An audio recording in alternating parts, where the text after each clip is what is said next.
the road trip. It's freedom. It's exploration.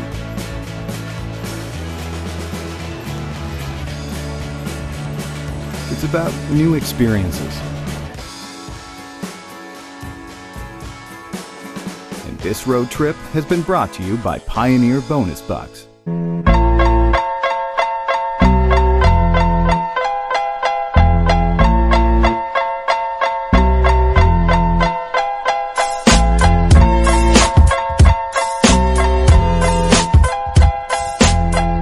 Welcome back inside OUA Today. Marshall Ferguson here in studio.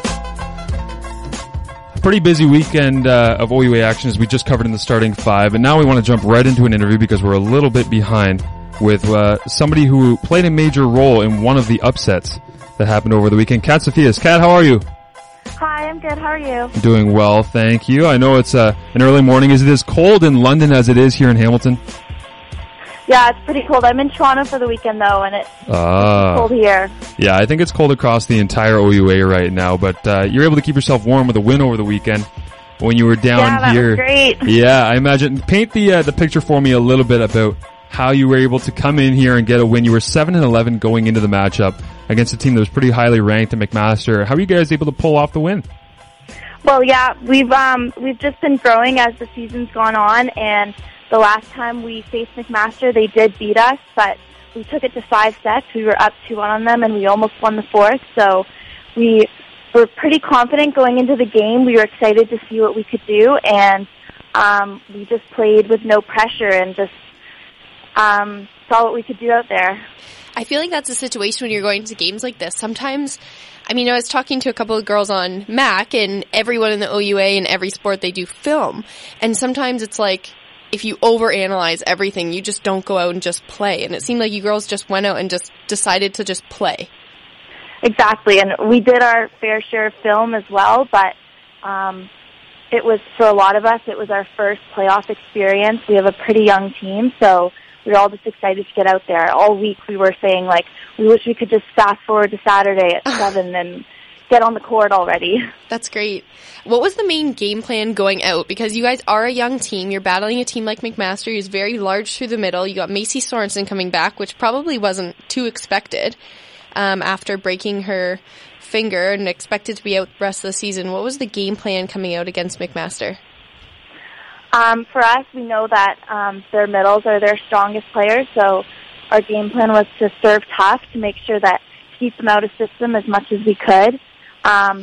And we knew we could get those big plays against them too. We have some big hitters as well, and for us it was also just minimizing our errors because we did get those big points, but sometimes we have issues keeping their runs to a minimum, and we did a great job of that. You definitely Saturday did that. night. Shutting down their middles, it seems as though you guys were shooting it outside a ton on the McMaster side. You guys were just shutting them down with the block, and I think when you see a team on the other side getting frustrated, you kind of just keep going with that game plan. Yes, and McMaster was getting a ton of digs. They were keeping a bunch of rallies going, so were we, but without making as many errors as we normally do, or as we have been in the past. Once those rallies were going, we found ourselves on the winning side. So we're talking to Kat Tsofias. She's the setter on the Western volleyball team. Kat, you also have played Team Ontario. Yes, I have. I've done this too, and for me, there's a huge difference So between I'm the the only two. guy that hasn't played for Team Ontario? Marshall, Is that what you're I'm telling talking me? to Kat. I'm talking to Kat. We're having girl chats now.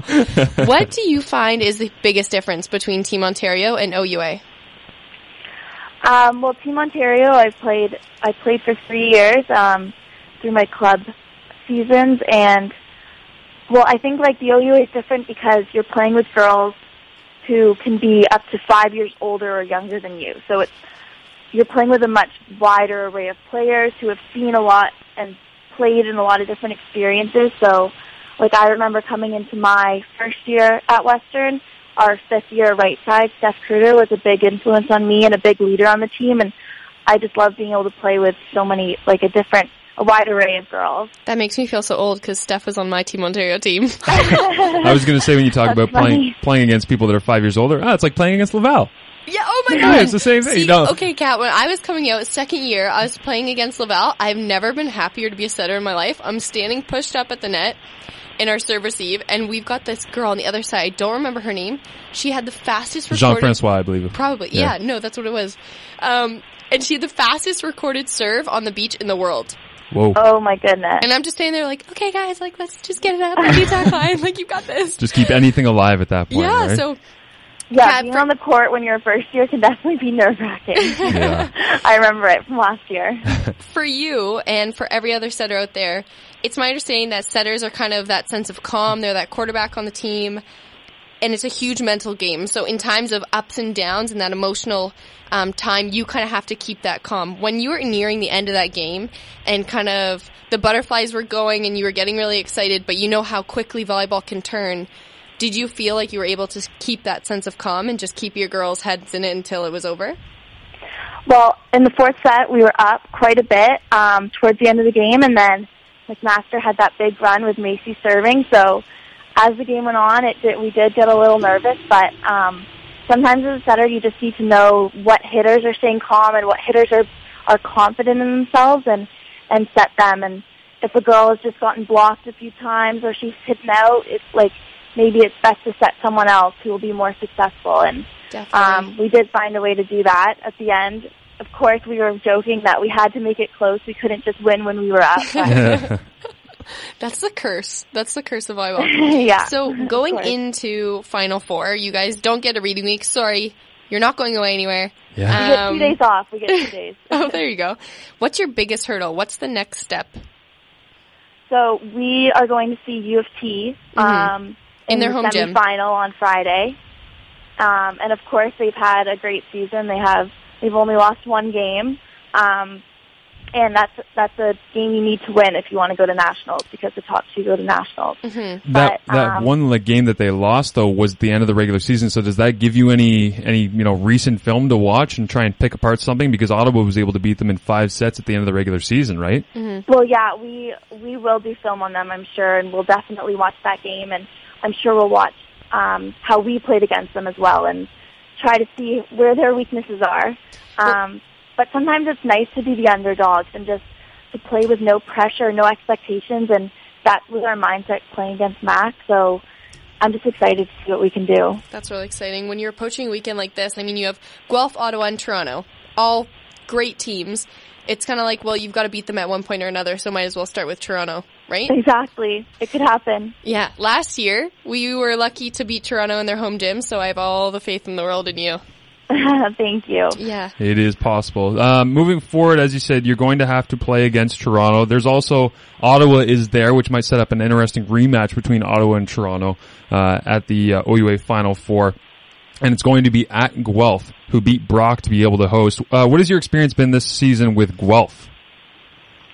I think Guelph has beaten us both times we played them, but just like we are not the same team that we were at the beginning in October. We've just grown so much with such a young team. We've had so many experiences and we've all learned so much that I just think like it's time to turn a new page and have a fresh start against them. So as a mental game, that's a really good way to approach this Final Four. So you guys are a young team. How many players are you graduating this year? We have 2 fourth years. Okay. So 2 seniors, yeah. Wow. Yeah. That's big. That is big. We have 3 first years who have started all season. I'm only in second year, so that's amazing. That's exciting. It's depth for the future, right? I mean, do you guys feel like you're building something there that might be bigger than just this year's run? And obviously you want to play well for your seniors, but yeah, we are. We're always saying this, that like we thought maybe this might be a building year because we have more rookies on our team than vets, which almost never happens. That changes the dynamic a lot. I know that happened to us last year, and it kind of was overtake of the One Direction crew. Yeah. Yeah, but our first years have really proven themselves as well on the court. So we've really brought it together this year, and I'm excited we could really bring it all the way. As a Raptors fan, I can confidently say when your team overachieves when you're young and you think it's a building year, it's very rewarding for everyone involved. Yeah. So that's always a good feeling to have. Man, do you have anything else for Kat? No, you answered all my questions here, Kat. But You nailed them. One last thing. Do you have anything else? Is there any shout-outs you want to make? I'm just excited for the weekend. Like, as I said, it's my first playoff experience. It's a lot of my team's first playoff experience, so we're just going in. We're excited. We have no pressure. We're just excited to play. That's awesome. Well, we wish you all the best of luck going into this weekend. We will be following along on Twitter and OUA TV as well, because I know there'll be some great broadcasts there. All the best this weekend, okay? Thanks so much for calling us, Kat. Thank you so much. Awesome. Thank you. That was Kat Tsofias of the Western Women's Volleyball Program. She's, I don't know, after coming in here and beating McMaster on their home court, I don't think going to Guelph or going to a playoff situation is going to be that much bigger of a scenario where they get freaked out or it's something they can't achieve, because when you come in and beat Mac at Mac, traditionally that's been, I know it's tough for you to look at as being like objectively, oh yeah, it's great. Well, no. it's for anyone, but like since they're playing in Toronto, they're playing at this new facility, they're going to get to kind of experience playing them in their home gym. But do you know what? At the end of the day, that just shows that means nothing, and a team who can win on the road is a team who can win a championship. Yeah, being able to win a quarterfinal on the road means when you go on the road for the actual Final Four, it's not that big a deal, right? No. Yeah. And I feel like because they're a young team too, you can kind of look at it as they usually play on the road when you're a young team. You're a club team, you're playing in different gyms. Like maybe they're just kind of, that's their jam right now. It's time for our